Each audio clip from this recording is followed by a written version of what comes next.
प्यारे विद्यार्थियों, एक बार पुनः लक्ष्य पे आप लोगों का स्वागत है। आइए सैटरडे के यूपी पी टेस्ट के लिए, यानी कि ये दूसरा टेस्ट था। आइए इसके सारे सॉल्यूशन जानते हैं मैथ के हम लोग।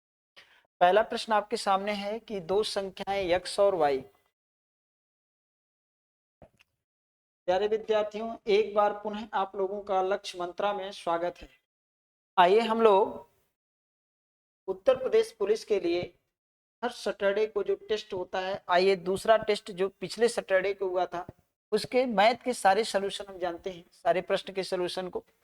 आपके सामने पहला प्रश्न है कि दो संख्याएं x और y किसी तीसरी संख्या z से क्रमशः 20% और 28%, 20% और 28% क्या है? कम है ना?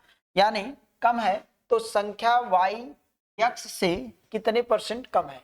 ये आपके सामने एक प्रश्न है। पहला प्रश्न ये था मैथ का। तो यानी तीन संख्याएं थी x, y और z। इन दोनों संख्या कह रहा है कि दो संख्याएं x और y तीसरी संख्या z से, तो इन दोनों की तुलना z से हो रही है। जिससे तुलना हो उसको हम 100 मान लेते हैं। और एक 20% कम है, तो अगर 20 कम है तो है कितना? 80 है। और एक 28% कम है, तो 28 अगर कम है तो वो कितना है? 72। ठीक है ना? अब आपसे कह रहा है कि 20% 28% कम है, तो संख्या y x से कितने प्रतिशत कम है? जो y है वो कम है x से। कितना कम है? अगर देखा जाए तो 8 कम है। 8 कम है, लेकिन परसेंटेज में आपको बताना कितने परसेंट कम है। तो 8/80 और गुणे 100।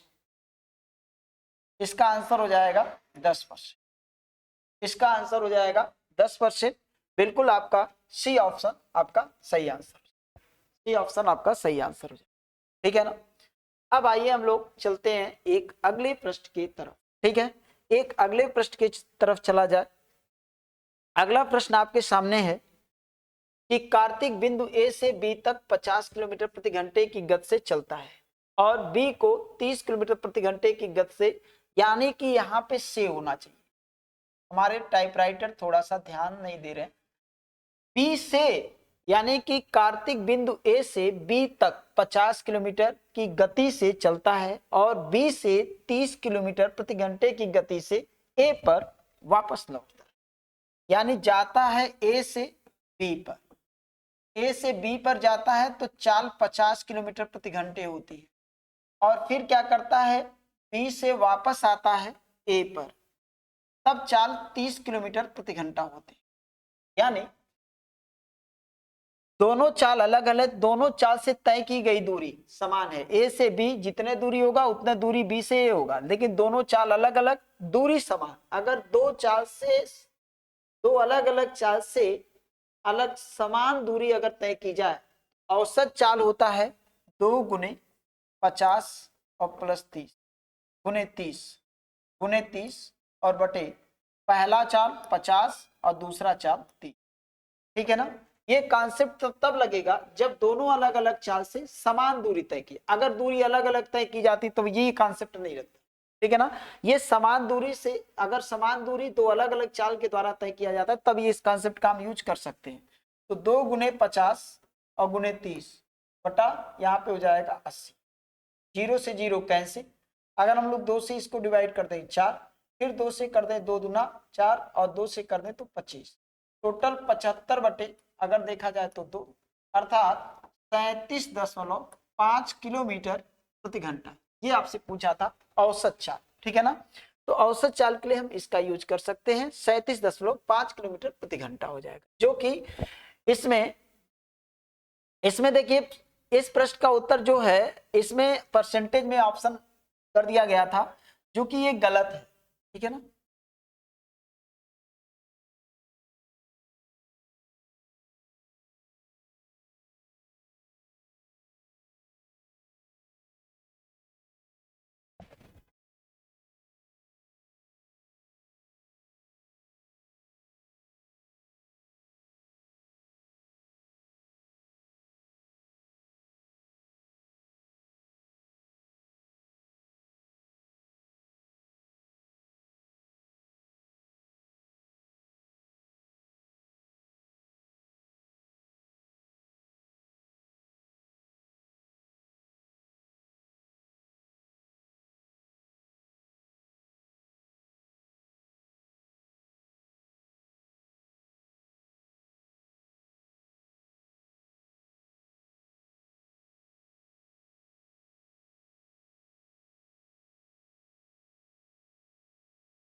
प्यारे विद्यार्थियों, एक बार पुनः आप लोगों का लक्ष्य मंत्रा में स्वागत है। आइए हम लोग अभी पिछले सैटरडे को जो टेस्ट हुआ था उत्तर प्रदेश पुलिस के लिए, उसमें जो मैथ के सारे क्वेश्चन आए हुए हैं, आइए सारे प्रश्नों को हम आपको सारे प्रश्नों के सलूशन बताते हैं, ठीक है ना। इसी तरह से हर टेस्ट का आपको सलूशन मिलता रहेगा। जब भी टेस्ट होता रहेगा तो उसका सलूशन आपको वीडियो के माध्यम से, जैसे पहला टेस्ट हुआ, ये दूसरा टेस्ट है, इसी तरह से आपको ये सलूशन मिलता है। तो आइए, ये दूसरे टेस्ट का ये दूसरा सलूशन है। तो आइए सबसे पहले आपके सामने ये पहला प्रश्न आपके सामने दिख रहा है कि क्वेश्चन नंबर 118 से मैथ शुरू था। दो संख्याएं x और y किसी तीसरी संख्या z से क्रमशः 20% और 28% कम है। यानी प्रश्न कह रहा है कि दो संख्याएं x और y, एक तीसरी संख्या z है, ये दोनों तीसरी संख्या z से 20% 28% कम है। तो तीसरी संख्या अगर 100 है तो ये 20% अगर कम है तो ये हो जाएगा 80, और ये 28% कम है तो ये हो जाएगा 72। ठीक है, जितना उसने कहा दो संख्याएं तीसरी संख्या से 20% और 28% कम है, तो संख्या y x से कितने प्रतिशत कम है। जो y है x से कितने परसेंट कम है, y जो है x से कितने परसेंट कम है, 8 कम है। कितना कम है, 8। तो कितने परसेंट कम होगा ये आपको बताना है। 8 कम है किससे, 80 से। कितना कम होगा ये जरा परसेंटेज में बताना। 8 से हो जाएगा 10, 0 0 कैंसिल, आपका उत्तर हो जाएगा 10। पहले प्रश्न का उत्तर 10। आइए हम लोग चलते हैं एक अगले प्रश्न, ठीक है। आइए एक अगला प्रश्न आपके सामने है कि कार्तिक बिंदु ए से बी तक, ये जो प्रश्न है इस पे तो देखिए इसका ऑप्शन, ये प्रश्न और इसके ठीक बाद वाला प्रश्न सेम है, लेकिन इसका ऑप्शन जो है गलत है। दोनों प्रश्न एक ही जैसा है, इसलिए हम दूसरे प्रश्न पे आते हैं और इस प्रश्न का सबको कॉमन नंबर मिलेगा, है ना, जितने लोग टेस्ट में शामिल हुए थे। कार्तिक, यहाँ पे वही प्रश्न है लेकिन यहाँ का ऑप्शन बिल्कुल सही है। चलिए देखिए, कार्तिक बिंदु ए से बी तक 50 किलोमीटर प्रति घंटे की गति से चलता है और बी को 30 किलोमीटर प्रति, बी को नहीं होना चाहिए यहाँ पे, बी से होना चाहिए, बी से होना चाहिए, को नहीं होना। बी से 30 किलोमीटर प्रति घंटे की गति से ए पर लौटता है। यानी कहने का मतलब है कि ए से बी जाता है और फिर बी से ए वापस आता है। ए से बी जाता है, बी से वापस जाता है 50 किलोमीटर प्रति घंटे की, और वापस लौटता है तो 30 किलोमीटर प्रति घंटे की वापस। आज से एक बात को जानिए कि अगर दो अलग अलग चाल से ए समान दूरी तय की जाए, ऐसे कंडीशन में जो औसत चाल होगा, क्योंकि आपको बताना है औसत चाल क्या, तो औसत चाल अगर बताना है तो 2 गुने पहला चाल 50, दूसरा चाल 30, और दोनों का योग 30 और 50, यानी कि योग करेंगे तो 80 हो जाएगा। 0 से 0 आपका कैंसिल हो जाएगा, और इसके बाद 2 से ये 4 बार में कैंसिल हो जाएगा। 2 से कैंसिल करेंगे 25 हो जाएगा, 2 से कैंसिल करेंगे 2 हो जाएगा, 25 या 75/2 हो जाएगा, जिसे आप कह सकते हैं 37.5 किलोमीटर। यानी औसत चाल जो आएगा 37.5 किलोमीटर प्रति घंटा, इसका ये ऑप्शन बिल्कुल सही है, ठीक है। अब आइए चलते हैं एक अगले प्रश्न पर, एक अगले प्रश्न पर चलते हैं हम लोग। अगला प्रश्न है कि साधारण ब्याज की दर से एक राशि 25 साल में 3 गुनी हो जाती है।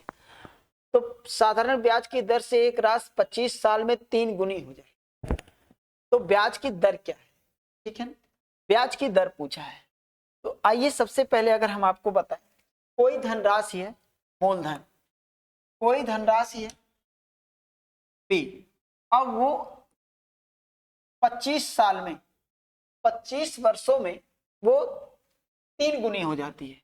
यानी अगर मूलधन 100 था तो अमाउंट 300 हो जाए, तो यानी 25 साल में, यानी 25 ईयर में जो आपको एसआई मिलेगा, एसआई कितना हो जाएगा, यानी कि एसआई का मतलब है ब्याज कितना हो जाएगा, 200।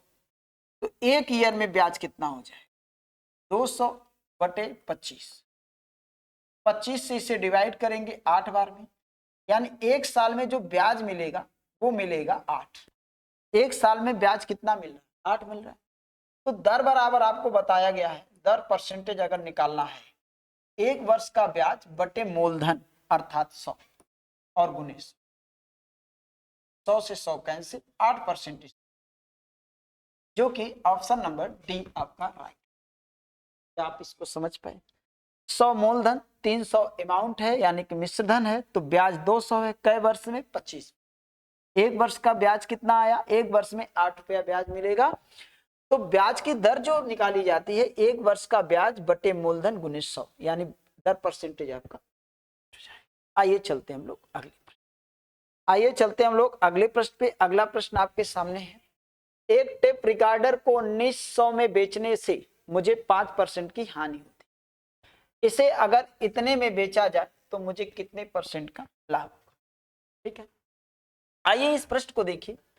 एक टेप रिकॉर्डर को 1900 में बेचने से मुझे 5% की हानि होती है। इसे 2080 में बेचने पर मुझे कितने परसेंट का लाभ होगा? ये प्रश्न आपके सामने है।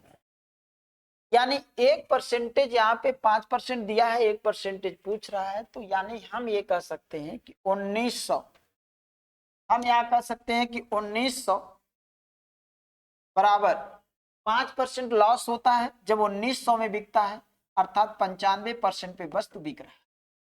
ठीक है, अगर 1900 में बेचेंगे यानी सीपी हमने 100 मान लिया, सीपी 100% मान लिया, 1900 में वस्तु बिक रहा है तो 95% पे वस्तु बिक रहा है। ठीक है ना? तो अगर वो वस्तु 2080 रुपए में बेचा जाए तो वो कै परसेंट पे बिकेगा? ठीक है, तो ये हमें निकालना है। तो हम यहाँ पे लगा सकते 95% बटे 19 गुने 2080, 2080। ठीक है, 2080। अब इसे अगर आप सॉल्व कर देंगे, 0 से 0 कैंसिल, 19 से अगर इसे आप 10 कर दीजिए, 19 से 10, 19 पचे 95, 5 दूना 10 और 2 से डिवाइड करेंगे तो हो जाएगा 104। यानी यहाँ पे जो आया 104, 104%। यानी अगर आप इतने बेचेंगे तो 104% आएगा। तो सीपी से कितना ज्यादा आ रहा है? सीपी से आपका 4% प्लस आ रहा है, अर्थात 4%। अगर देखिए 100 से अगर हम 95 को देख रहे हैं तो पता चल रहा है 5% की हानि हो रही है, लेकिन अगर हम 100 से 104 को देखेंगे तो पता चल रहा है कि 4% का प्रॉफिट हो रहा है। तो बिल्कुल आपका सी ऑप्शन इसका सही आंसर, सी ऑप्शन इसका सही जवाब हो जाएगा, 4% प्रॉफिट हो जाएगा। आइए हम लोग चलते हैं एक अगले प्रश्न पे। अगला प्रश्न देखा जाए क्या कहता है। ये प्रश्न बहुत आसान है, ठीक है ना? इसी तरह से इस प्रश्न को कर। आइए एक अगला प्रश्न आपके सामने है। एक पंप एक टैंक को पानी से 3 घंटे में भर सकता है, लेकिन टैंक के तली में रिसाव के कारण इसे भरने में 3 सही 1/2 घंटे लगते हैं। तो रिसाव के कारण पूरी टैंक से भरे टैंक को रिसाव के कारण पूरी तरह से भरे टैंक को खाली करने में कितना समय लगेगा? यानी कहने का मतलब है कोई पंप है, वो एक टैंक को 3 घंटे में तो भर सकता है, 3 घंटे में भर सकता है, वो 3 घंटे में भर सकता है। ठीक है, वो 3 घंटे में भर सकता है, प्लस कर सकता है। लेकिन क्या होता है कि उधर भरता है तो नीचे एक छिद्र होता है टंकी में नीचे से, इस कारण से पानी क्या होता है, निकलता रहता है। तो दोनों, अब भर रहा भी जा रहा है और निकला भी जा रहा है, पानी भी निकल रहा है और पानी भर भी रहा है।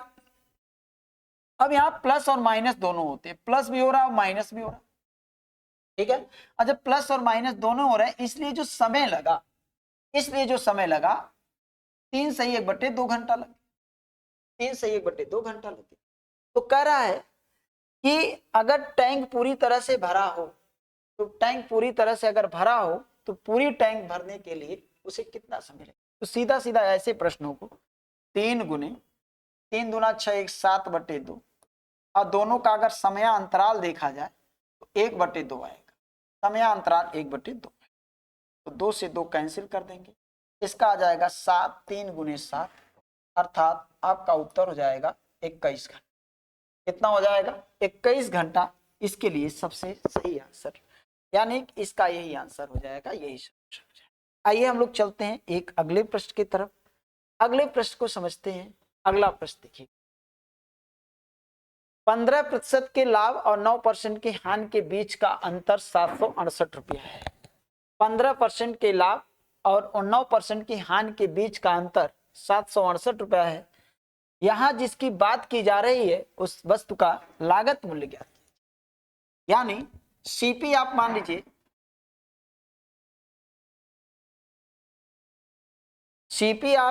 सीपी मान लीजिए, चलिए सीपी आप मान लीजिए 100। सीपी अगर आप 100 मान लेंगे तो ये एक एसपी फर्स्ट है और ये एसपी सेकेंड, ये एसपी सेकेंड है। सीपी अगर 100% है तो 15% के लाभ पर बेचा जाएगा तो 115। कह रहा है 15% के लाभ पर और दोबारा बेचा गया तो 9% की हानि पर, तो आएगा कितना 91%। एक बार हानि पर एक बार लाभ पर। तो इनमें अंतर कितने का है? इनमें अंतर जो आएगा वो 15 और 9 आपका हो जाएगा 24%। इसमें 24% का अंतर है। वास्तव में कितने का अंतर है? 768 का, 768। आप कह सकते हैं कि 24% के बराबर इतना, तो 100% के बराबर, 100%, क्योंकि आपसे लागत मूल्य पूछा है। अगर 100% के बराबर वैल्यू निकालेंगे तो 768/24 और गुने आपका 100, ये काटेंगे 32 आ जाए, 32 गुने 100 बराबर 3200। यानी आपका जो आंसर आएगा वो 3200 आपका फाइनली आंसर, बिल्कुल सही आंसर 3200 इसका फाइनली आंसर। आइए हम लोग चलते हैं एक अगले प्रश्न पे। अगला प्रश्न आप क्या है उसको देखा। अगला प्रश्न है कि तोरसा ने 2250 रुपए के साथ एक कारोबार शुरू किया, जबकि कुछ महीनों के बाद त्रिशा ने 2880 रुपए का निवेश कर दिया। यदि 12 महीनों के अंत में तोरसा के निवेश के समय से लाभ को तोरसा और त्रिशा द्वारा 25:24 के अनुपात में बांटा जाए। मतलब क्या है कि तोरसा ने 2250 रुपया लगाया, कितना 2250 रुपया लगाया, और इसके कुछ समय के बाद 2250 रुपया लगा करके इसने व्यापार तो शुरू कर दिया, ठीक है। और कुछ समय के बाद, ये पता नहीं है कितने महीनों बाद, ये नहीं पता है, लेकिन त्रिशा ने 2880 रुपया लगाया, 2880 रुपया लगाया, ठीक है, 2880 रुपया लगाया का निवेश कर दिया। 12 महीने बाद तोरसा के निवेश के समय से, यानी तोरसा ने जब से निवेश किया तब से लेकर 12 महीने बाद, यानी तोरसा पूरा 12 महीने व्यापार में शामिल थी। 12 महीने बाद तोरसा के निवेश के समय से लाभ को तोरसा और त्रिशा के द्वारा 25:24 के अनुपात में बांटा जाता है। लेकिन ये कुछ महीने के बाद ये व्यापार में शामिल हुई थी, तो ऐसा मान लेते हैं अगर ये 12 महीना शामिल थी तो ये मान लेते हैं x महीने शामिल थी, ये व्यापार में नीचे वाला x महीना शामिल था। तो जो लाभ बटा दोनों का वो किस अनुपात में बटा? वो बटा 25:24 के अनुपात में लाभ बटा, ठीक है। तो इसका लाभ 25, इसका लाभ 24, तो इसका ये लाभ है, इसका ये लाभ, ठीक है। अब यहां से हम लोग, क्योंकि ये 12 महीना व्यापार में बनी थी, लेकिन ये मान लेते हैं x महीना व्यापार में बनी, तो क्या पूछा गया है? तो त्रिशा ने कितने महीनों के लिए निवेश किया था, यानी ये व्यापार में कितने महीने तक बनी रहे, ये आपसे पूछा जा रहा है। आइए इसको सॉल्व करते हैं हम लोग। सबसे पहले 0 से 0 का खात्मा कर दिया जाए, और 0 से 0 अगर खत्म हो जाए तो यहाँ पे, अगर यहाँ पे देखा जाए तो 12 से इसको 12 एकम 12 और 4 12 चौक 48, 12 दूना 24, 12 दूना 24 और यहाँ पे 4 बचेगा और 12 चौक 48, ठीक है। ये कैंसिल हो गया, 12 से कैंसिल हो गया, 24 से ये 24 कैंसिल हो, ठीक है। और 25 से कम 25 और यहाँ 25 से 9, ठीक है। यानी यक्स को हम इधर लेके जाएंगे तो यहाँ पे क्या बचा है? 9 बचा है। यानी ये 9 महीने तक व्यापार में शामिल थी।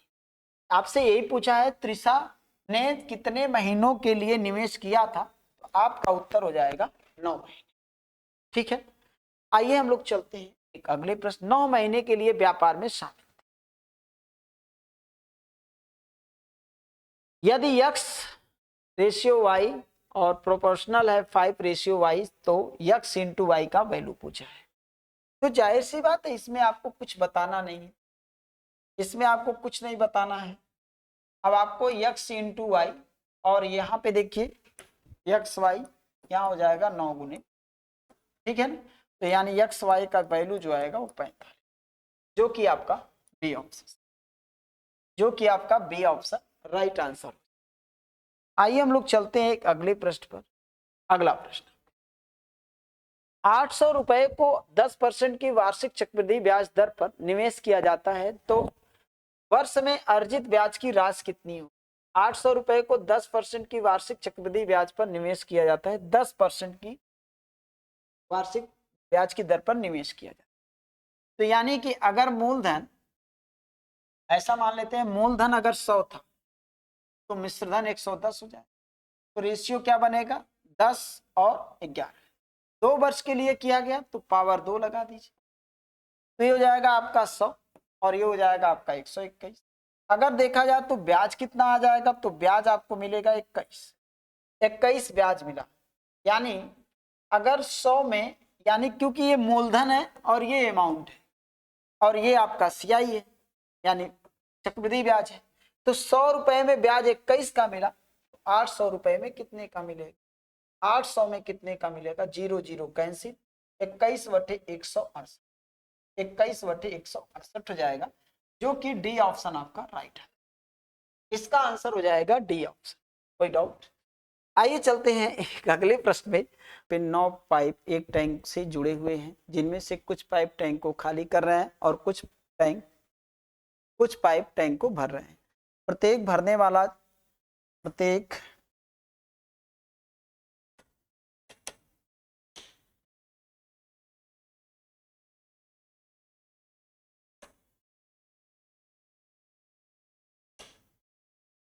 9 पाइप एक टैंक से जुड़े हुए हैं, जिनमें से कुछ पाइप टैंक को खाली कर रहे हैं और कुछ टैंक को भर रहे हैं। प्रत्येक भरने वाला पाइप खाली टैंक को 24 घंटों में भर सकता है, जबकि प्रत्येक खाली करने वाला पाइप 18 घंटे में। यानी भरने वाला प्रत्येक पाइप टैंक को 24 घंटों में भर सकता है और खाली करने वाला पाइप प्रत्येक पाइप 18 घंटों में पूरी तरह से टैंक को खाली कर सकता है, ठीक है। यदि टैंक पूरी तरह से भरा हुआ है और सभी पाइप एक साथ खोले जाते हैं तो टैंक 9 घंटे में खाली हो जाता है। तो टैंक को खाली करने वाले पाइपों की संख्या कितनी है। तो देखिए इस प्रश्न को अगर हम लोग सॉल्व करें तो सबसे पहले हम लोग ये जानते हैं, भरने वाला अगर इसे भरेगा तो 24 घंटे में भर सकता है एक पाइप, खाली करने वाला करेगा तो ये 18 घंटे में भर सकता है, बिल्कुल। और ये माइनस करता है, ये प्लस करता है, ठीक है।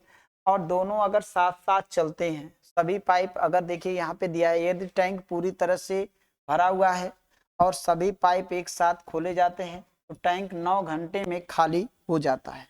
और यहाँ पे सबसे अच्छी बात यह है कि इसने ये दिया कि सभी पाइप एक साथ खोले जाते हैं। अगर सभी पाइप एक साथ खोले जाते हैं यानी कि प्लस वाले भी और माइनस वाले भी सभी पाइप एक साथ खोले जाते हैं तो 9 घंटे में ये खाली हो जाता है, 9 घंटे में खाली हो जाता है, ठीक है ना। इसमें सभी पाइप इन्वॉल्व है। तो सबसे पहले अगर हम ये देखें कि इन दोनों के हिसाब से इसकी क्षमता कितनी है, तो हम ये कह सकते हैं कि 18 और 24 तीनों के हिसाब से देख लिया जाए तो 72। सबसे पहले टंकी की क्षमता है 72 और टंकी की अगर क्षमता 72 है तो ये क्या करता है कि 24, इसकी क्षमता 3 हो जाएगी, इसकी क्षमता 4 हो जाएगी, ठीक है। इसकी क्षमता 4 हो जाएगी और इसकी क्षमता यानी कि अगर सभी 9 है तो ये हो जाएगा 9 8 72 यानी -8 हो जाएगा। यहाँ पे -4, यहाँ पे -8 हो जाएगा, ठीक है। अब हम ये काम करते हैं, ये सभी पाइप हर घंटे में अगर 9 घंटे में खाली हो जाता है तो 1 घंटे में कितना खाली हो रहा है, 1 घंटे में खाली हो रहा है 8, 1 घंटे में खाली हो रहा है 8, ठीक है। तो यहाँ पे अगर एक पाइप 3 भर रहा है तो एक पाइप अगर 3 भर रहा है तो यहाँ पे पाइपों की संख्या तो हमें पता नहीं है, लेकिन अगर एक पाइप 3 भर रहा है तो यानी कि हम ये मान लेते हैं कि खाली करने वाले पाइपों की संख्या जो है वो है, खाली करने वाले पाइपों की संख्या x मान लेते हैं, ठीक है। और भरने वालों की संख्या मान लेते हैं 9 - x और प्रत्येक भरते हैं 3 भरते हैं, ठीक है। प्रत्येक 3 भरते हैं, ठीक है। और ये क्या होता है, ये 9 है तो ये क्या करते हैं, ये 4 खाली करते हैं तो -4 हो जाए। इस तरह से टोटल अगर देखा जाए तो -8 क्या हुआ, ये सभी पाइपों के द्वारा किया गया काम है 1 घंटे में। अगर इसे हम लोग सॉल्व कर लें 9 3 27 और माइनस ये हो जाएगा 3x और प्लस हो जाएगा, ये हो जाएगा आपका 4x यानी कि -4x, क्योंकि इसे जब सॉल्व करेंगे यहाँ पे हम इसे जब हम सॉल्व करेंगे तो यहाँ पे हो जाएगा -4x और बराबर हो जाएगा -8। ठीक है, अब इसे सॉल्व करने के बाद यहाँ पे 35 हो जाएगा यानी 27 और यहाँ पे -8 है तो यहाँ पे +8 हो जाएगा और ये हो जाएगा आपका -7x, -7 नहीं, ये +7 हो जाएगा क्योंकि इसका पक्षांतर कर दिया गया है। देखिए यहाँ पे -3x -4x यानी 3 और 4 हो जाएगा आपका 7x हो जाएगा, माइनस है तो प्लस में हो जाएगा। तो यानी x का जो वैल्यू आएगा, अगर हम लोग x का वैल्यू निकालेंगे यहाँ पे, यहाँ हो जाएगा आपका 35 और बटे 7 से डिवाइड करेंगे तो आपका हो जाएगा कितना 5, यानी 5 पाइप इसके खाली करते हैं, जिसका उत्तर हो जाएगा आपका बी ऑप्शन, जिसका उत्तर हो जाएगा आपका बी ऑप्शन। ठीक है, यानी फिर से हम आपको समझा पाए कि 24 एक नल जो भरता है वो 24 घंटे में भर सकता है, जो खाली करता है वो 18 घंटे में ही खाली कर सकता है। अगर सभी नल एक साथ खोल दिए जाएं तो ये टंकी 9 घंटे में खाली हो जाएगी। तो 9 घंटे में खाली हो जाएगी, तो 1 घंटे में इनके द्वारा किया गया काम दोनों के द्वारा यानी सभी के द्वारा -8 हुआ। और अकेले अगर ये लोग करते हैं तो एक भरता है एक निकालता है। इस तरह से नलों की संख्या यानी पाइपों की संख्या अगर हम बात करें तो टोटल 9 है, जिसमें से हम मान लेते हैं x पाइप खाली करते हैं तो 9 पाइप है, 9 में से x पाइप अगर खाली करते हैं तो 9 - x पाइप भरते हैं।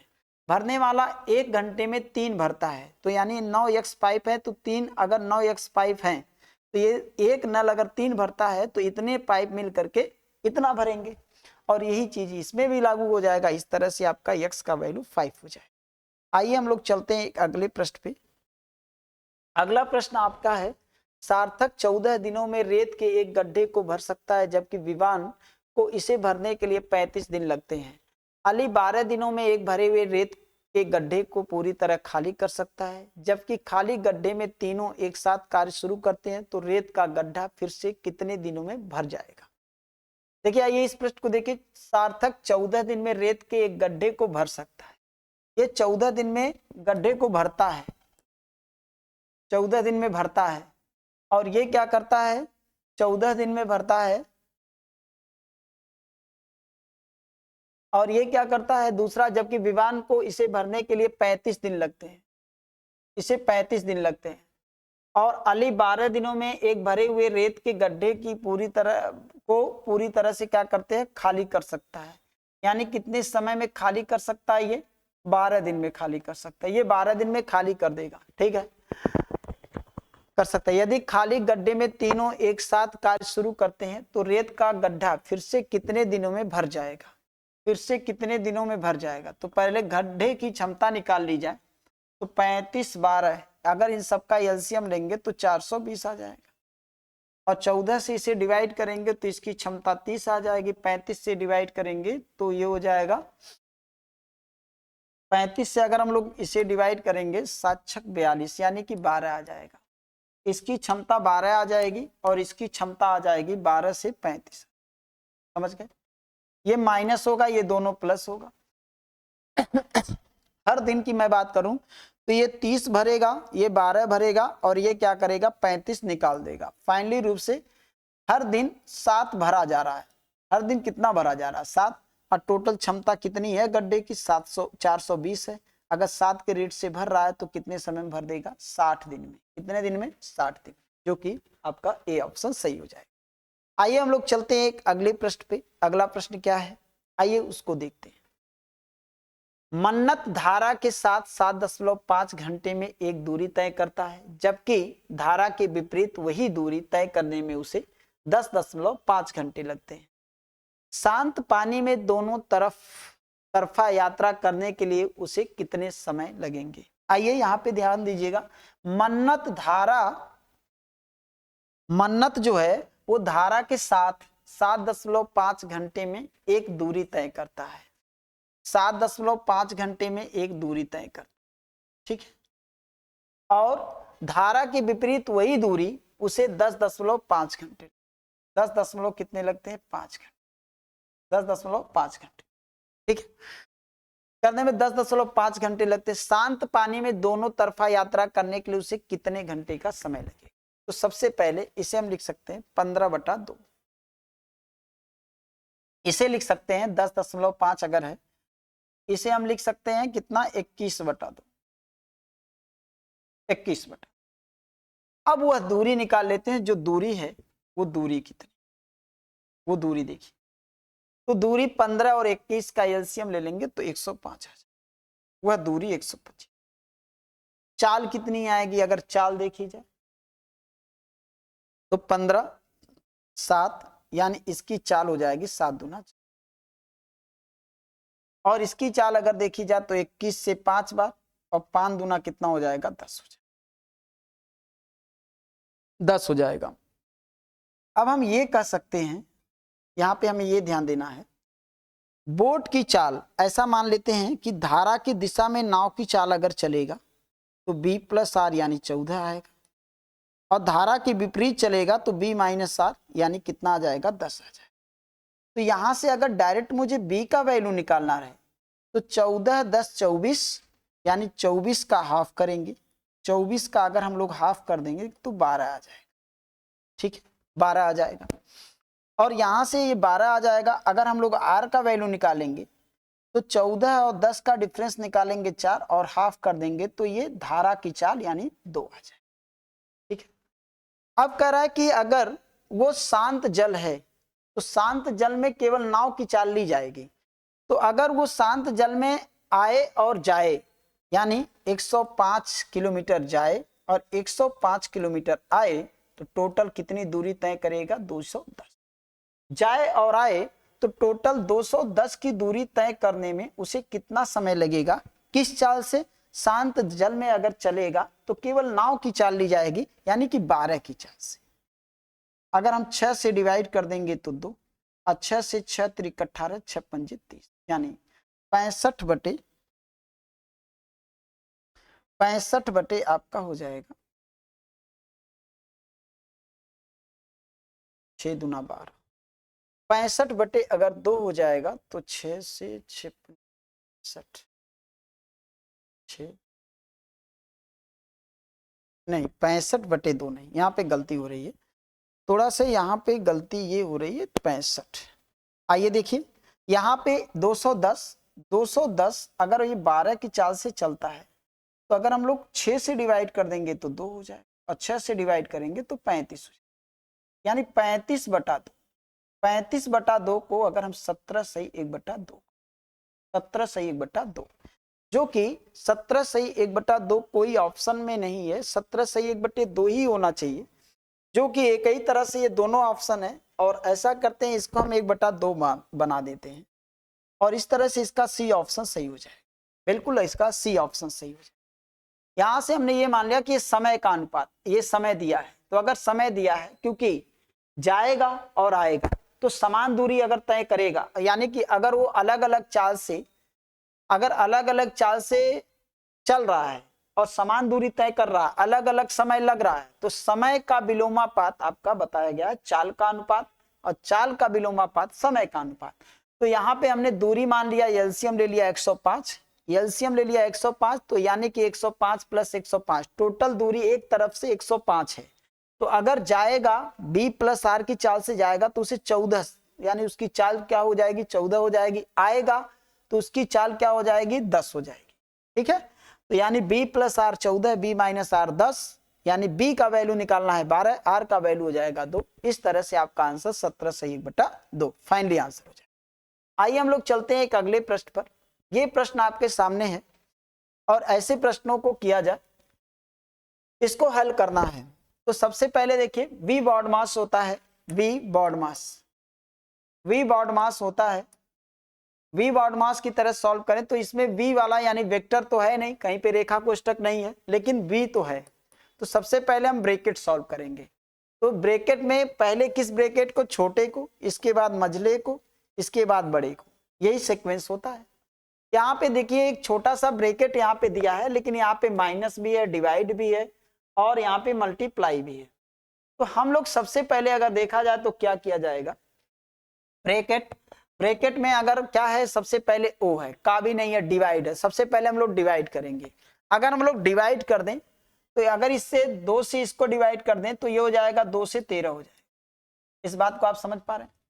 और यम का मतलब मल्टीप्लाई, ये होता है प्लस, ये होता है माइनस, और ये होता है डिवाइड। ठीक है, तो यानी माइनस के पहले मल्टीप्लाई करना है, तो यहाँ माइनस है तो सबसे पहले मल्टीप्लाई करना है, तो 13 चौक के कितना हो जाएगा, 52 हो जाएगा। अब हम क्या करेंगे, 31 में से अगर हम लोग 52 घटा देंगे, 31 में से अगर हम लोग 52 घटा देंगे, तो 31 में से 52 हम लोग घटा रहे हैं, इस बात का ध्यान दें, छोटे से बड़े को घटा रहे हैं, इसलिए -21 है, यहाँ पे -21 है। इसके जस्ट बाद यहाँ पे 30 रखा हुआ है और इसके बीच में कोई साइन नहीं है, तो 30 का अगर हम लोग इसमें मल्टीप्लाई कर लें तो 30 का मल्टीप्लाई करने का मतलब 630, यानी -630 आ जाए, तो -630 आएगा। और यहाँ पे ये यहाँ से लेकर के यहाँ तक का वैल्यू हम लोगों ने जो भी सॉल्व किया, यहां से लेकर के यहां तक का वैल्यू जो भी हमने सॉल्व किया, वो हम लोगों को मिला कितना, -630।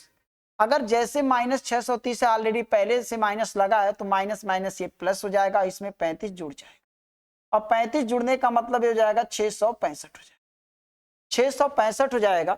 अब इस 665, ये ब्रैकेट हट जाएगा, यहां तक हम लोगों ने जो भी सॉल्व किया उसका वैल्यू आया 665, यानी -5380।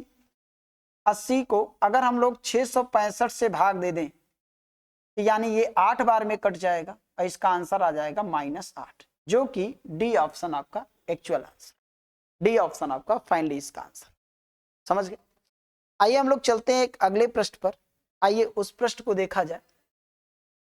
निम्न में से दिए गए समीकरण को हल करिए, इसको हल करना है। अब आइए देखिए, ऐसे प्रश्न आए तो आपको कैसे सॉल्व करना है। आपको ये बात पता है कि जो पहला डाटा है 143 से दशमलव में नहीं है, दशमलव के बाद एक प्लेस है, दशमलव के बाद एक प्लेस है, दशमलव के बाद 2 प्लेस है, दशमलव के बाद 3 प्लेस है, दशमलव के बाद 4 प्लेस है। इस बात का ध्यान रखिएगा। यानी अगर हम लोग ऐड करें तो हम लोग इधर से जोड़ते हुए इधर जाते हैं, चाहे क्यों ना दशमलव में हो या बिना दशमलव का। तो यानी सबसे पहले अगर देखिए 4 प्लेस तक कोई नहीं है, तो 4 प्लेस, चौथे प्लेस का वैल्यू क्या होगा, 3 होगा।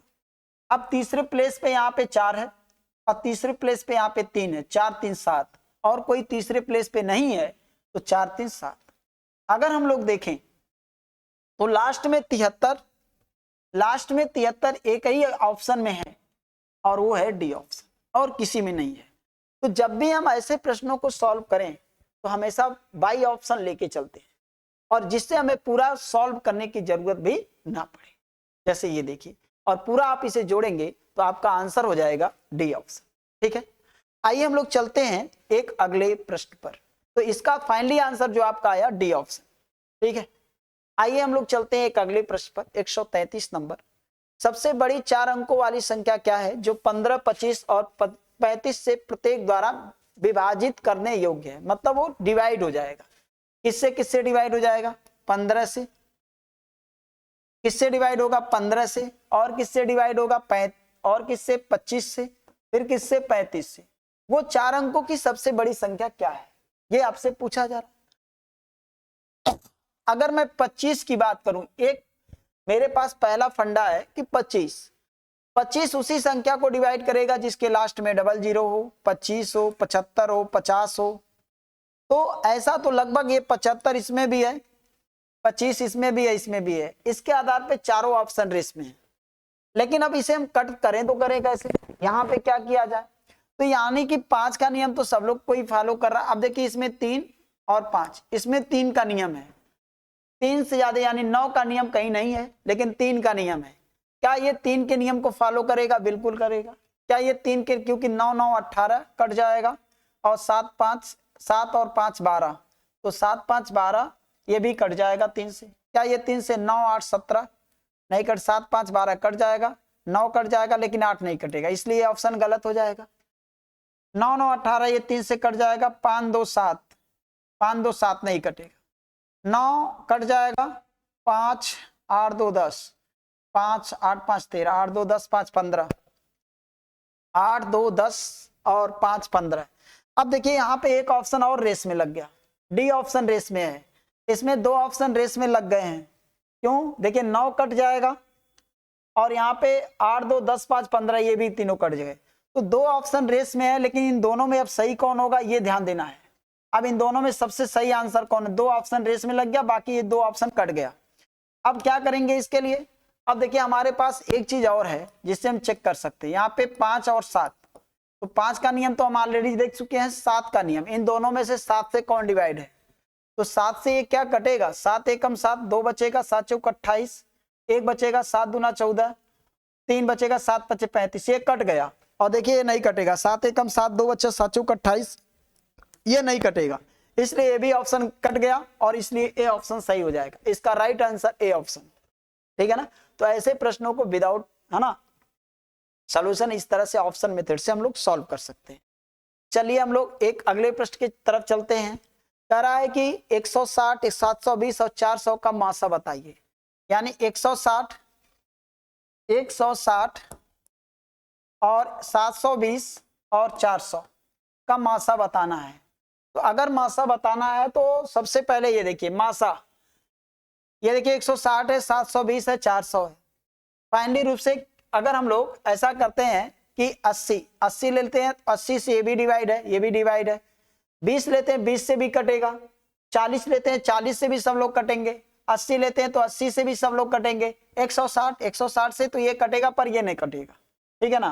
तो 160 से ये भी नहीं कटेगा, इसलिए 160 भी कट गया, नहीं कटेगा इससे, तो हो नहीं सकता। अब लेकिन 20 से कटेगा, 40 से भी कटेगा, 80 से भी कटेगा। तीनों संख्याएं तीनों ऑप्शन से कट रहे हैं, तो महत्तम समापवर्त होता है सबसे अधिकतम संख्या जो इन तीनों को डिवाइड करेगी, उसका आंसर होगा 80। उसका आंसर होगा 80, ठीक है। अब हम लोग चलते हैं एक अगले प्रश्न पर। अगला प्रश्न है, नीचे दी गई संख्याओं में से कौन सी संख्या पूर्ण वर्ग नहीं है? ये देखिए नहीं है कह रहा है, पूर्ण वर्ग नहीं है।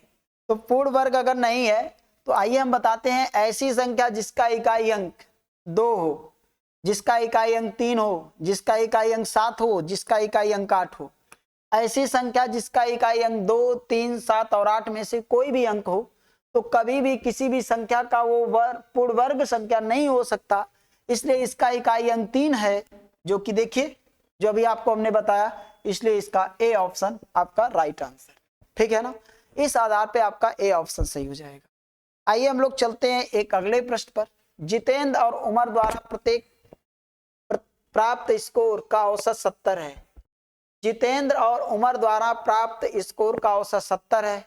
उमर और श्यामल द्वारा प्राप्त स्कोर का औसत 56 है। जबकि श्यामल और जितेंद्र द्वारा प्राप्त स्कोर का औसत 78 है। तो जितेंद्र, उमर और श्यामल द्वारा प्राप्त स्कोर का औसत क्या है? देखिए अगर इस प्रश्न में देखिए रेगुलर प्रश्न आते रहते हैं, तो जितेंद्र और उमर द्वारा इनका औसत जो है वो 70 है। तो जितेंद्र का और उमर का, जितेंद्र का और उमर का औसत 70 है, तो योग हो जाएगा 70 यानी 100 कितना हो जाएगा? 40 हो जाएगा, ठीक है। उमर और श्यामल द्वारा प्राप्त स्कोर का औसत 56 है। उमर और श्यामल का इस औसत स्कोर कितना है? औसत स्कोर जो है वो है 78, है ना। किसका 70 है, और उमर और श्यामल का औसत स्कोर 56 है। तो 56 यानी 112 हो जाए, ठीक है। और जबकि श्यामल और जितेंद्र का औसत स्कोर 78 है। श्यामल और जितेंद्र का औसत स्कोर कितना है? कितना दिया है? औसत स्कोर 78 है।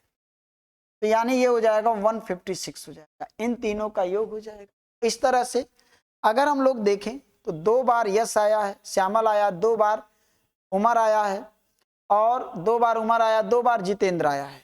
तो 2-2 बार सब लोग आए हैं। तो यहाँ पे जितेंद्र प्लस उमर और प्लस उमर और प्लस श्यामल, ये 2-2 बार आए हैं।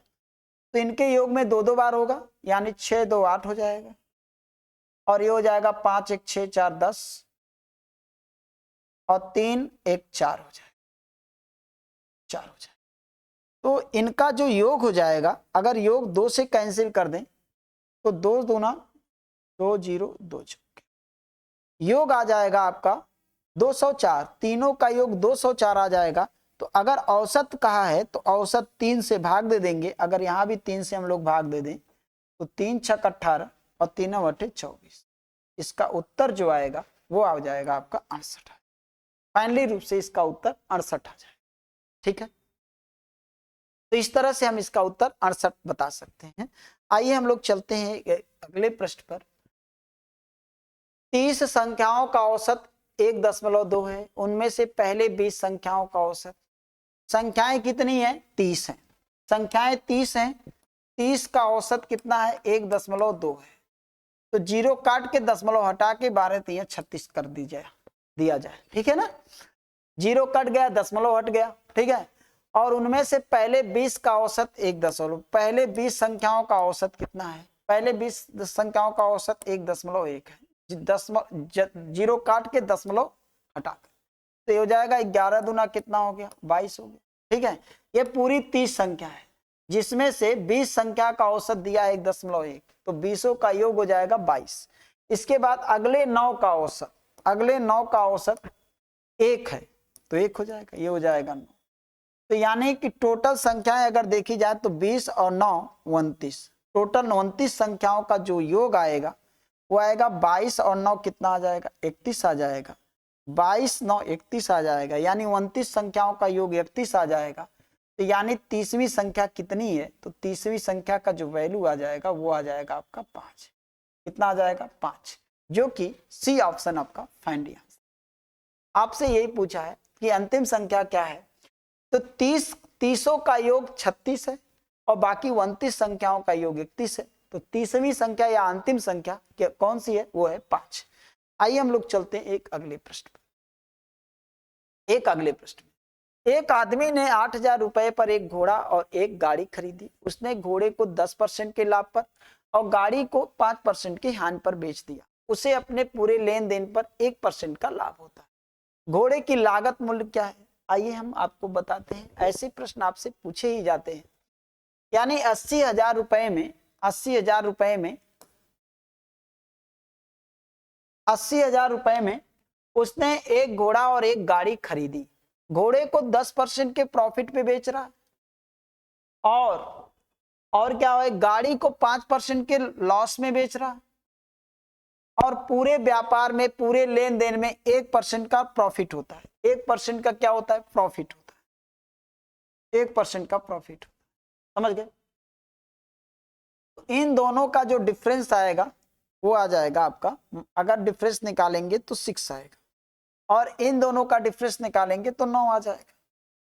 ठीक है, देखिए अगर दो वस्तु हैं, एक को प्रॉफिट या लॉस में बेचा जाए, दूसरे को भी प्रॉफिट या लॉस में बेचा जाए, पूरे व्यापार में अगर दिया है कि इतने % का लाभ या हानि हो रहा है, तो हम इसको क्रॉस लाइन मेथड से ही लगा सकते हैं।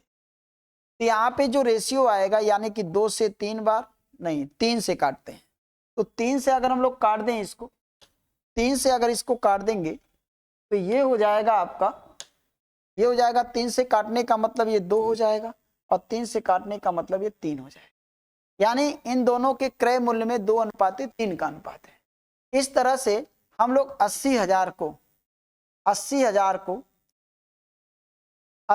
को 2:3 के अनुपात में बांट देंगे। और किसका मूल्य हमसे पूछा है? घोड़े की लागत मूल्य पूछा है। तो घोड़े की जो लागत मूल्य है, क्योंकि घोड़ा पहले है और घोड़े को 10% के लाभ पर बेच रहा, तो ये वाला घोड़े का मूल्य है 3 2 5, 5 से डिवाइड करोगे 16, यानी इसका हो जाएगा 32। इसका कितना हो जाएगा? 32। क्योंकि आप कह सकते हैं भाई 3 2 5, तो 80 को अगर हम 5 से डिवाइड करेंगे तो 16 आएगा और 16 दूना कितना हो जाएगा? 32। तो इसका आंसर हो जाएगा 32,000। इसका आंसर हो जाएगा 32,000। यहाँ पे एक जीरो और होना चाहिए, इसका आंसर 32 है। ठीक है, इसका 32,000 हो जाएगा। आइए हम लोग चलते हैं अगले प्रश्न पर। अगला प्रश्न देखते हैं। एक विद्यार्थी ने 6 प्रश्न पत्रों की परीक्षा दी। प्रत्येक प्रश्न पत्र के लिए अधिकतम अंक एक समान है। इन अधिकतम अंक का मतलब होता है, अधिकतम अंक का मतलब होता है पूर्णांक। अधिकतम अंक का मतलब होता है क्या भाई? पूर्णांक होता है। अधिकतम अंक का मतलब होता है पूर्णांक, समान है। इन प्रश्न पत्रों में उसके प्राप्तांक 5, 6, 7, 8, 9 और 10 के अनुपात में है। कुल मिलाकर उसने 60% अंक प्राप्त किए। उसने कितने प्रश्न पत्र में अधिकतम अंकों के 60% से कम अंक प्राप्त किए? आइए देखिए। यानी एक विद्यार्थी ने 6 प्रश्न पत्र की परीक्षा दी। प्रत्येक प्रश्न पत्र के लिए अधिकतम अंक एक समान है, यानी सबके पूर्णांक एक समान है। इन प्रश्न पत्रों में उसके द्वारा प्राप्तांक जो किए गए वो 5, 5 के बाद 6, 7, 8, 9 और 10 के अनुपात में हैं। कुल मिलाकर उसने 60% अंक प्राप्त किए।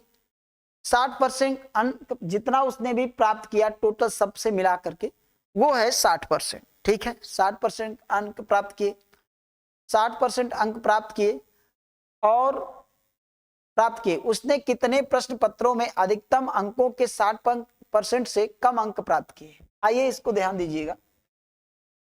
कितने प्रश्न पत्रों के 60% से कम अंक प्राप्त किए? अगर आप लोग यहाँ पे ध्यान दीजिए तो अगर अनुपाती योग सबसे पहले देखिए, 10, 9, 19 और 8, 27 और 7, 34, 6, 40, 5, 45। अनुपाती योग 45 है। सबका अनुपाती योग 45 है।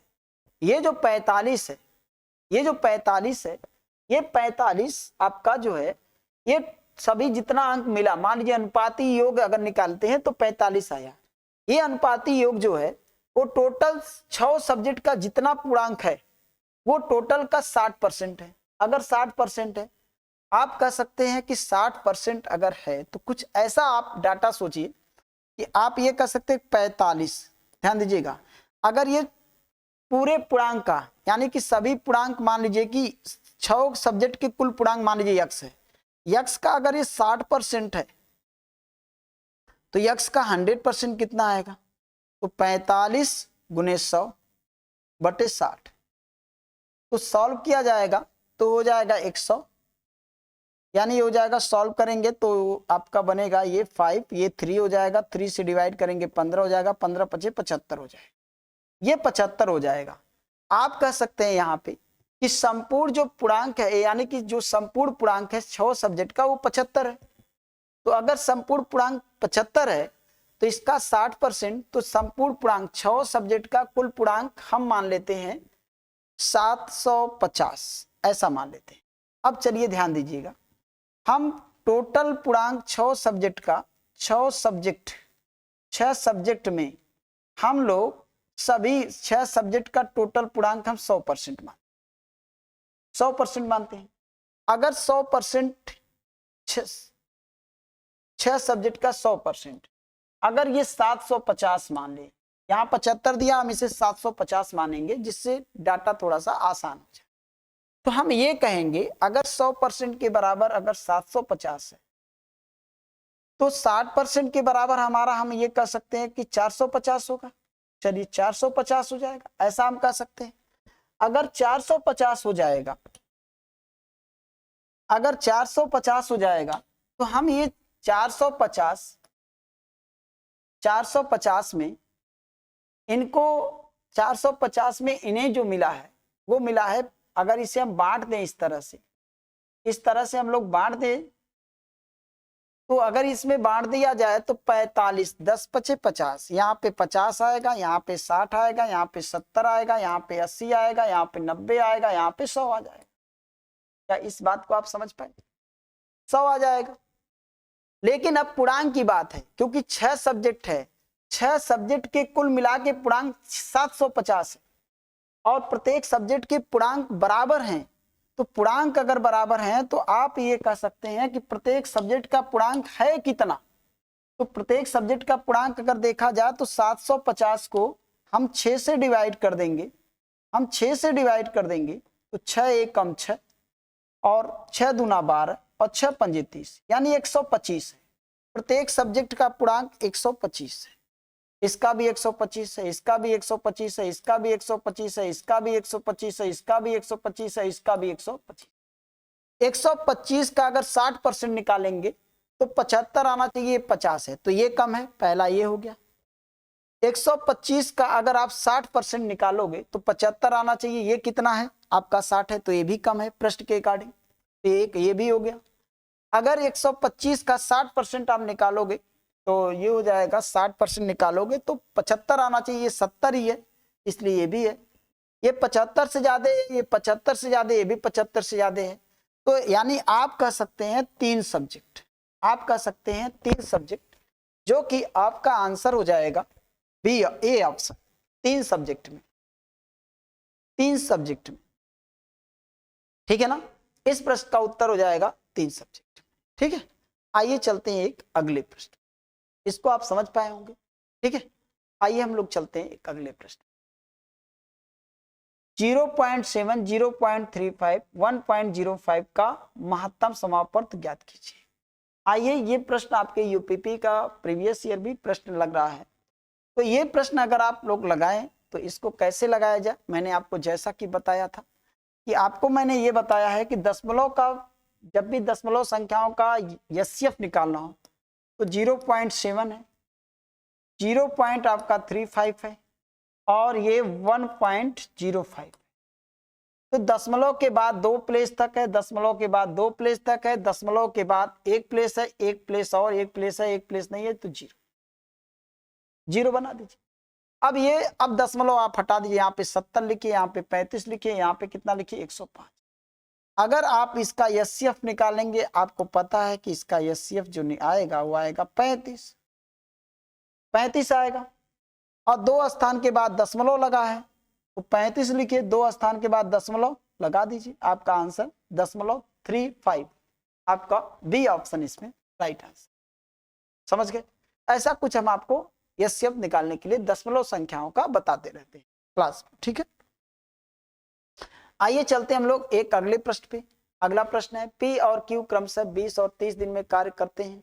6 दिन 7 काम करने के बाद क्यू की जगह आर आता है, शेष कार्य 8 दिन में पूरा होता है। आर अकेला 60% कार्य कितने दिन में करेगा। बहुत अच्छा सा प्रश्न आपके सामने है। पी और क्यू किसी काम को, तो पी और क्यू किसी काम को,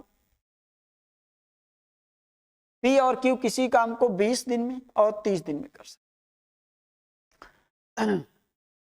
6 दिन तक 7 काम करते हैं, क्यू की जगह आर आता है, शेष कार्य 8 दिन में पूरा हो जाता है। चलिए शेष कार्य 8 दिन में, पहले ये बताइए कि कार्य कितना है, तो आप बोलेंगे 60 कार्य है। भी इसकी क्षमता कितनी है 3, इसकी क्षमता कितनी है 2, ठीक है।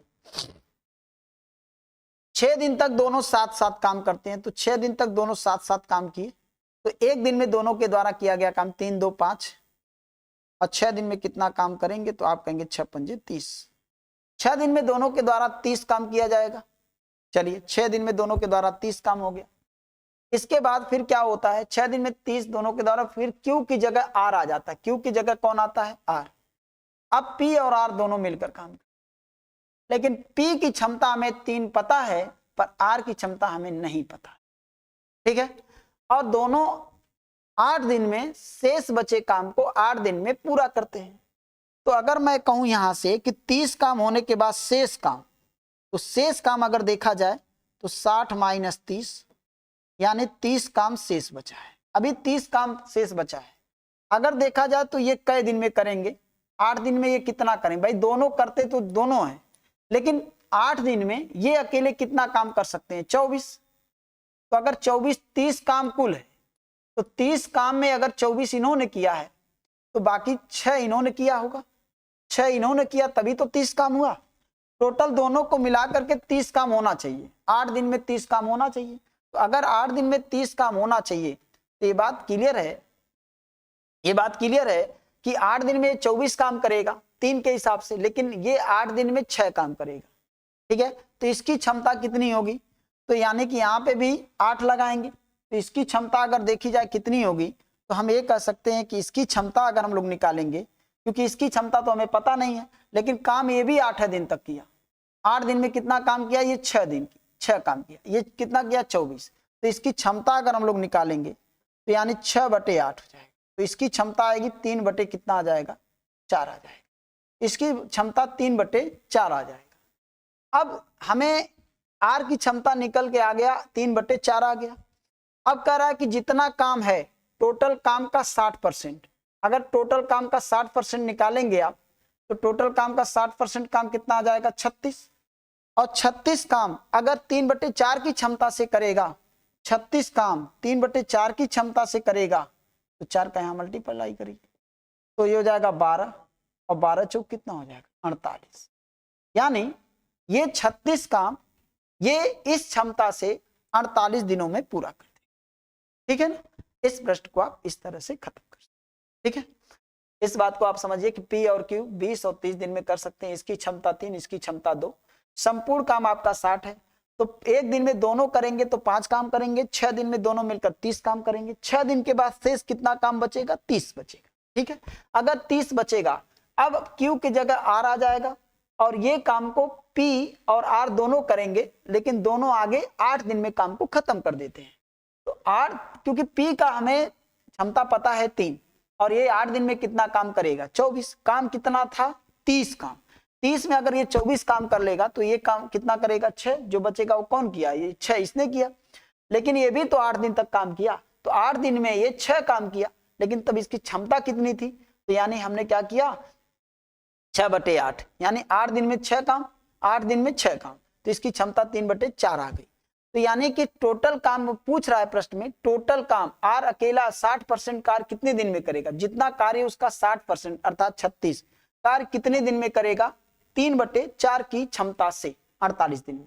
ठीक है, चलिए हम लोग चलते हैं एक अगले प्रश्न।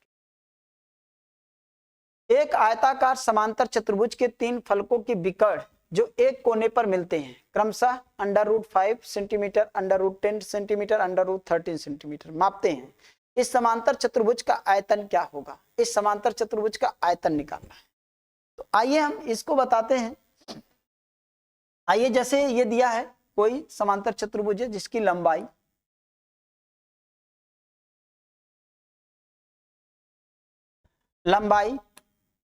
चौड़ाई और ऊंचाई की बात। ठीक है, एक आयताकार समांतर चतुर्भुज के 3 फलकों के विकर्ण जो एक कोने पर मिलते हैं, विकर्ण की लंबाई इतनी सेंटीमीटर और इतने सेंटीमीटर और आपका दिया है √13 सेंटीमीटर है। इस समांतर चतुर्भुज का आयतन बताएं।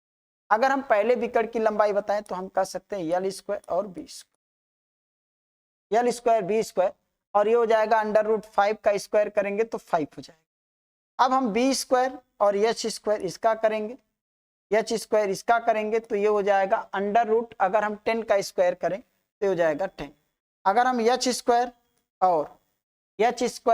और इसके बाद L² करें तो हो जाएगा √13 का स्क्वायर करेंगे तो 13 हो जाएगा। अब 2 बार यहाँ पे L का स्क्वायर, 2 बार B का स्क्वायर, 2 बार H का स्क्वायर, तो 2 कॉमन ले लेते हैं, L² B² और H²। ठीक है, इसका जो वैल्यू आएगा 13, 10, 23, 5, 28, 2 से डिवाइड करेंगे तो 14 हो जाएगा। ठीक है, यानी तीनों का स्क्वायर का योग 14 आ गया। अब हमें जैसे L² का वैल्यू अगर जानना है तो हम क्या करेंगे 14 माइनस L² का जानना है तो B² और H² का हटा देना है, यानी 10 हटा। यहाँ पे कितना आ जाएगा 4 आ गया। तो यहां से अगर देखा जाए तो 2 का स्क्वायर लिख सकते हैं, तो 2 से 2 कैंसिल, यानी L का वैल्यू 4 आ जाएगा। इसी तरह से हम लोग अगर हम लोग B का वैल्यू निकालेंगे तो B का भी वैल्यू निकालेंगे 14 माइनस, यहाँ पे 14 माइनस कितना 14 माइनस, अगर हमें B² का वैल्यू जानना है तो B² का जानना है तो H² L² हटा देंगे, तो H² और L² हम लोग हटा देंगे तो यानी 13 हटा देंगे, तो यहाँ पे 1 आ जाएगा। तो यहाँ पे 1 आ जाएगा जिसे हम 1² कर सकते हैं, 1² कर सकते, अर्थात इसका आंसर 1। ठीक है, B का वैल्यू 1 हो गया। अगर हमें इस तरह से C का वैल्यू निकालना, यानी कि अगर हमें L² B², अब हमें H² का वैल्यू निकालना, तो यानी कि तीनों का सम कितना है 14 है, और H² अगर बताना है तो L² B² का हटाना पड़ेगा, अर्थात 5 हटाना पड़ेगा। अगर हम लोग 5 हटा देंगे तो 9 आ जाएगा, और 9 को लिख सकते हैं 3 का स्क्वायर, स्क्वायर से स्क्वायर कैंसिल, H का वैल्यू 3 आ जाएगा। ठीक है, अब हमें बताना है आयतन। तो आयतन के लिए जो होता है L × B × H होता है। तो यानी कि L का वैल्यू कितना आया है 2, इसका वैल्यू 1 और इसका वैल्यू कितना आया 3, यानी ये 6 सेंटीमीटर क्यूब। 6 सेंटीमीटर क्यूब, जो कि ए ऑप्शन आपका राइट आंसर। ठीक है, हालांकि ये प्रश्न जो है अभी आप लोगों को बहुत कंफ्यूज करेगा, ये प्रश्न बहुत अच्छा है, प्रीवियस ईयर में कई बार क्वेश्चन आ चुका है। ठीक है, इसका आंसर हो जाएगा 6 सेंटीमीटर स्क्वायर। आइए हम लोग चलते हैं एक अगले प्रश्न पर। एक आयत को के क्षेत्रफल 48 सेंटीमीटर स्क्वायर है। देखिए यहाँ पे थोड़ा सा स्क्वायर है, 48 सेंटीमीटर स्क्वायर है, 48 सेंटीमीटर स्क्वायर है, और परिमाप 28 सेंटीमीटर है। परिमाप जो है 28 सेंटीमीटर है। इस आयत की भुजाओं के मध्य बिंदु को मिलाने पर एक समचतुर्भुज बनता है, तो उस समचतुर्भुज का क्षेत्रफल बताइए। जैसे मान लीजिए एक आयत है, ये मान लीजिए एक आयत है, चलिए इसका जो क्षेत्रफल है, क्षेत्रफल यानी L into B, L into B 48 है, और 2 into L plus B, 2 into L plus B 28। अगर ये 28 है, अगर ये 28 दे दे तो ये हो जाएगा, 2 से कैंसिल करेंगे तो ये हो जाएगा आपका 14 हो जाएगा। यानी L इंटू बी आपका 48 है, L प्लस बी कितना है 14 है। तो अगर L प्लस बी का वैल्यू 14 है तो इसे हम ऐसे दो पार्ट में तोड़ दें, ऐसे दो पार्ट में तोड़ दें कि मल्टीप्लाई करने पर 48 हो जाना चाहिए और सम करने पर 14 हो जाना चाहिए। तो ऐसा हम कोई दो नंबर सोच भी सकते हैं, और इसका ये इसी तरह से सोचा जाए तो बहुत अच्छा होगा। ठीक है ना, तो यहाँ पे 8 और 6 हम मान लेते हैं, 8 और 6 हो जाएगा, 8 6 14, 8 6 48, ये भी हो गया। यानी कि लंबाई आपकी 6 है, 8 है और चौड़ाई 6 है। इसके भुजा के मध्य बिंदु को अगर मिलाया जाए, तो मध्य बिंदु को अगर हम लोग मिलाएंगे तो एक समचतुर्भुज बनेगा। तो अगर ये समचतुर्भुज बनेगा, समचतुर्भुज बनेगा। ठीक है, तो अगर ये समचतुर्भुज बनेगा तो कह रहा है कि इस समचतुर्भुज का क्या बताइए, क्षेत्रफल बताइए। तो समचतुर्भुज का देखिए क्षेत्रफल जो होता है, अगर हम कहें कि इसके विकर्ण की लंबाई कितनी होगी, तो ये देखिए इसके विकर्ण की लंबाई आयत के भुजा के लंबाई के बराबर होगी, अर्थात इसके विकर्ण की एक विकर्ण की लंबाई 8 हो जाएगी, और एक छोटे विकर्ण की लंबाई जो होगी वो हो जाएगी आपकी, क्योंकि इसके एक छोटा विकर्ण जो है इसके चौड़ाई के बराबर अर्थात 6 हो जाएगा। अब हम कहें कि इसका क्षेत्रफल कितना हो जाए, तो होता है 1/2 इंटू D1 इंटू D2 होता है। तो D1 इंटू D2 होता है 1/2 इंटू D1 का वैल्यू 8 और D2 का वैल्यू 6, 2 से डिवाइड करेंगे 4 हो जाएगा, 4 6 कितना हो जाएगा 24 हो जाएगा। यानी इसका आंसर जो हो जाएगा 24 सेंटीमीटर स्क्वायर, जो कि सी ऑप्शन बिल्कुल फॉलो करेगा। ठीक है ना, तो बहुत आसान सा प्रश्न था। इसको इस तरह से देखिए क्या होता है कि अगर हम प्रश्न को सॉल्यूशन बनाने के पूरे अगर प्रॉपर सॉल्व करेंगे तो काफी समय बर्बाद होगा। कोशिश ये है रहना चाहिए कि क्वेश्चन को कम से कम सॉल्यूशन उसको बनाया जाए। ठीक है ना, ज्यादा से ज्यादा चीजें ओरल रखी जाए तो बहुत अच्छा होगा। चलिए एक अब अगले प्रश्न में हम लोग चलते हैं। 1 से 100 के बीच कितनी संख्याओं के ठीक 3 भाजक होते हैं, यानी कितनी संख्याओं के केवल 3, ये ठीक 3 भाजक दिया है। यहां पे देना चाहिए था, बिल्कुल सही है, ठीक 3 भाजक मतलब केवल 3 भाजक होना चाहिए। तो अगर आप लोग भाजक या गुणनखंड आपको पढ़ाया गया है तो वहां पे बताया जैसे गुणनखंडों की संख्या के रूप में, तो 3 भाजक तब होता है जब किसी का पावर, जैसे मान लीजिए a के पावर 2 है। अब a के पावर अगर 2 है, कहा जाए कि a के कितने गुणनखंड है, तो आप कहेंगे 2 और +1 यानी कितने हो जाएंगे 3। तो ऐसा ही कुछ पूछ रहा है आपसे। तो चलिए देखिए, सबसे पहले ये हमें ध्यान देना है कि 1 से 100 के बीच कितनी संख्याओं के ठीक 3 भाजक होते हैं। तो इसमें सबसे पहले हमें क्या सोचना है कि ठीक अगर 3 भाजक होते हैं, 1 से 100 के बीच कितनी संख्याओं के ठीक 3 भाजक होते हैं। तो ठीक 3 भाजक,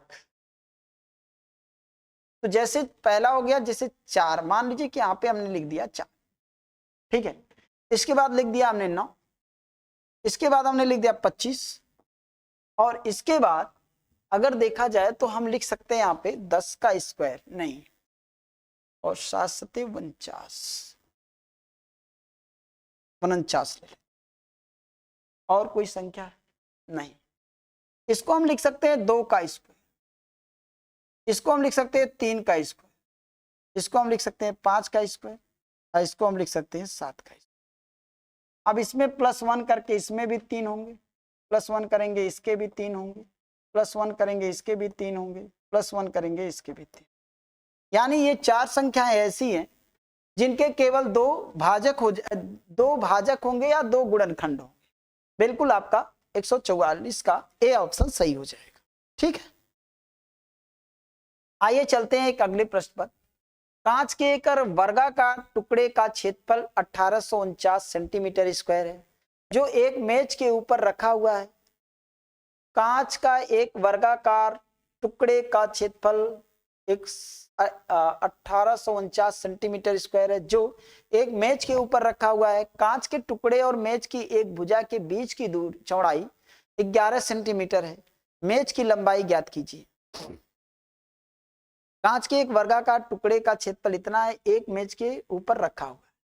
मान लीजिए एक मेज है, अगर ये मेज है तो ये मेज, मान लीजिए इस मेज का लंबाई ये है, ये मेज है, इस पे एक वर्गाकार टाइल्स रखा हुआ है, इस पे एक वर्गाकार ये जो टाइल्स है ये रखा हुआ है या कांच रखा हुआ है, ऐसा मान लीजिए वर्गाकार है। इसका जो क्षेत्रफल है, अगर इसका क्षेत्रफल 1849 है, 1849 है, तो इसके भुजा की लंबाई अगर मैं कहूं ये भुजा ए है, अगर ये भुजा ए है तो क्षेत्रफल ए स्क्वायर बराबर 1849, 1849। ठीक है, तो 1849 हो जाएगा। तो मैं कहूं कि ए का वैल्यू कितना हो जाएगा? ए का वैल्यू हो जाएगा यहां पे अगर देखा जाए तो 4 चौका 16, यानी आप कह सकते हैं 11। तो यहां पे 43, 11 दूना 40, यहां पे 3 ले लेंगे और इसके बाद यहाँ पे 3 ले लेंगे और ऐसा करते हैं कि 3 और 18 4 16, यहाँ पे 43 आ जाएगा। ठीक है, यहाँ पे भुजा जो हो जाएगी वो 43 हो जाएगी। ये वर्गाकार जो टाइल्स है या कांच है, इसके भुजा की लंबाई कितनी आ जाएगी? 43 आ जाएगी। इस कांच के भुजा और इस टेबल के भुजा के बीच की चौड़ाई 11 है, 11 है। तो अगर 11 ऊपर होगा तो 11 नीचे होगा, 11 ये होगा और 11 ये होगा। तो 11 11 होगा तो 11 इधर 11 इधर, 11 11 22, तो 43 में अगर 22 हम जोड़ दें, अगर हम लोग 22 जोड़ दें तो 43 और 22 कितना हो जाएगा? 65 हो जाएगा। या इस तरह से अगर आप देखें तो ये भी 65 हो जाएगा। ऊपर नीचे करके देखें तब भी आपका 43 और 22 जोड़ेंगे तो कितना हो जाएगा? 65 हो जाएगा।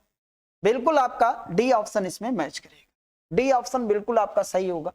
ये आपसे पूछ रहा था कि इस टेबल का जो है वो टेबल का यानी मेज का जो है भुजा की लंबाई कितनी होगी, ये आपसे पूछ रहा था।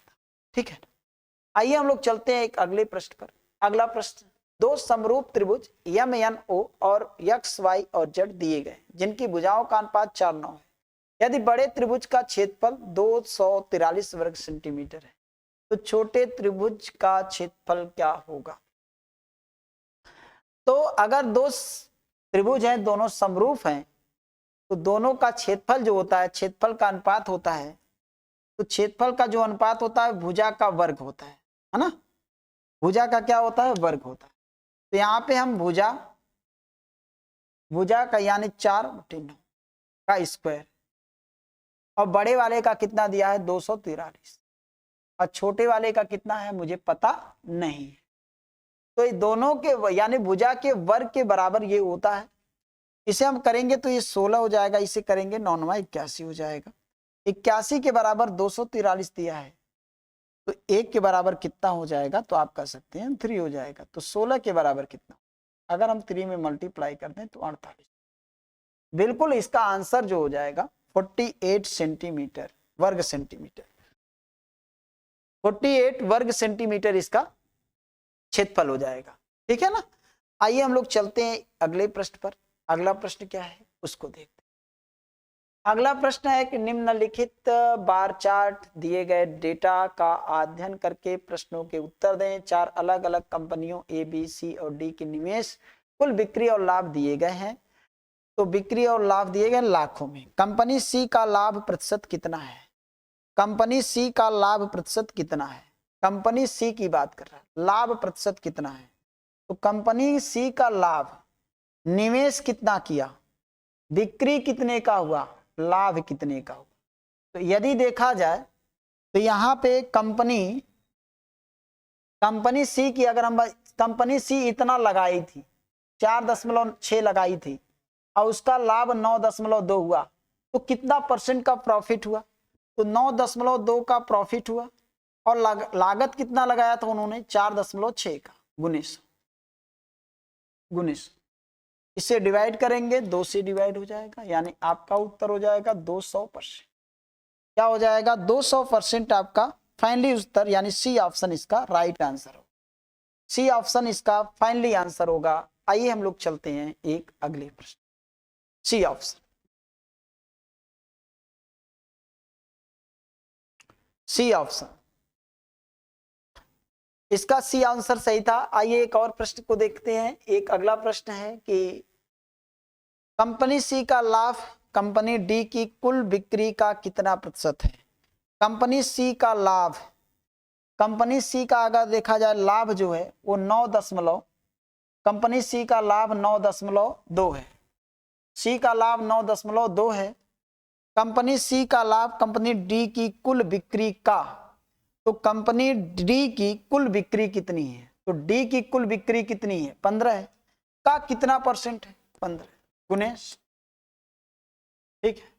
तो यहाँ पे जीरो, ऐसा करते हैं, एक जीरो कट करके दशमलव हटा देते हैं और 5 से 3 बार, 5 से 2 बार, ठीक है। तो हो जाएगा आपका 184/3, 184/3, 3 छक 18 और 3 छक 18 और 3 एकम 3, यानी 61.33 आएगा। तो आपसे कह रहा है कि कितना प्रतिशत है, तो इसके निकटतम 61.33 के निकटतम जो आया है वो आपका एक ही ऑप्शन है, वो है 63। 3 छक 18, 5 से 3 बार, 92 दुना हो जाएगा आपका 184, ये 8 कम होगा, 184, 61.33, जो कि 63 इसका फाइनली आंसर सही हो जाएगा। आइए हम लोग चलते हैं एक अगले प्रश्न पर। अगला प्रश्न देखते हैं क्या है। अगला प्रश्न है कि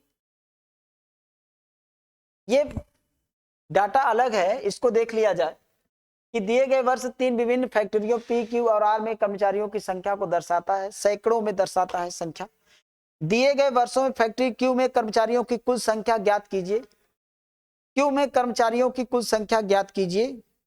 दिए गए वर्षों में फैक्ट्री क्यू में कर्मचारियों की कुल संख्या ज्ञात कीजिए। तो क्यू में कर्मचारियों की संख्या ज्ञात करनी है, तो ये 52, 55, 39, 48, 60 और 65, अगर इसको आप ऐड करेंगे, तो इसे आप ऐड करेंगे तो आपका जो उत्तर आएगा इसका, तो ऐड कर लेते हैं, इसका जो उत्तर आएगा देख लीजिएगा, 52, 52 के बाद 55, 55 के बाद 39, 39 के बाद 48, 48 के बाद आपका हो जाएगा, 48 के बाद 60, और 60 अगर हो गया 60, और 60 के बाद आपका बन जाएगा बस 65, 65, 65, 65। अगर इसे आप जोड़ेंगे तो आपका सी ऑप्शन आपका फाइनल करेगा, यानी 317 आपका इसका आंसर हो जाएगा, ठीक है ना, 317। आइए हम लोग चलते हैं एक अगले प्रश्न पर, और अगला प्रश्न आपके सामने होगा, अगला प्रश्न आपके सामने होगा, अगला प्रश्न आपके सामने होगा, सेम वही डाटा है, प्रश्न अलग होगा। दिए गए वर्षों में फैक्ट्री आर में कर्मचारियों की औसत संख्या लगभग कितनी है। दिए गए वर्षों में फैक्ट्री आर में कर्मचारियों की औसत संख्या कितनी, आर में औसत संख्या बताना है। तो सबसे पहले इन सभी का योग कर लेते हैं। तो इन सभी का अगर योग कर लेंगे, तो यानी पहले योग कर लिया जाए, तो योग हो जाएगा आपका 38, 38 आर की बात हो रही है, फिर 42, और 42 के बाद 25, 25 के बाद आपका 34, 34 के बाद आपका हो जाएगा 48, 48 के बाद हो जाएगा आपका 52। अगर इसको ऐड कर दें, 8 2 10, 4 14 और 5 19 और 2 19 2 21 और 21 8 29 हो जाएगा, और 5 4 9 3 12, 2 14, 4 18, 18 3 21, और 21 और 2 23। अब इसका औसत निकालना है। कई वर्ष है? 1 2 3 4 5 6, 6 वर्ष है। 6 से डिवाइड करते हैं, इसको 6 से डिवाइड करेंगे तो 6 त्रिक 18 हो जाएगा, और बचेगा इसमें कितना? 5 बचेगा, और 6 त्रिक 18, 6 76, 6 9 54, 39, 6 9 54, क्योंकि आगे 5 बचेगा, तो यानी ये 39 आ रहा है। तो 39 के करीब कौन है इसमें? 40 है। बिल्कुल आपका सी ऑप्शन सही। और ये लगभग इस प्रश्न पत्र का अंतिम प्रश्न था। ठीक है, तो इसका आप लोग कमेंट बॉक्स में रिप्लाई जरूर दीजिएगा, कहीं पे कोई भी कंफ्यूजन होगा। ठीक है ना, तो बताते रहिएगा इसी तरह से आगे। ठीक है।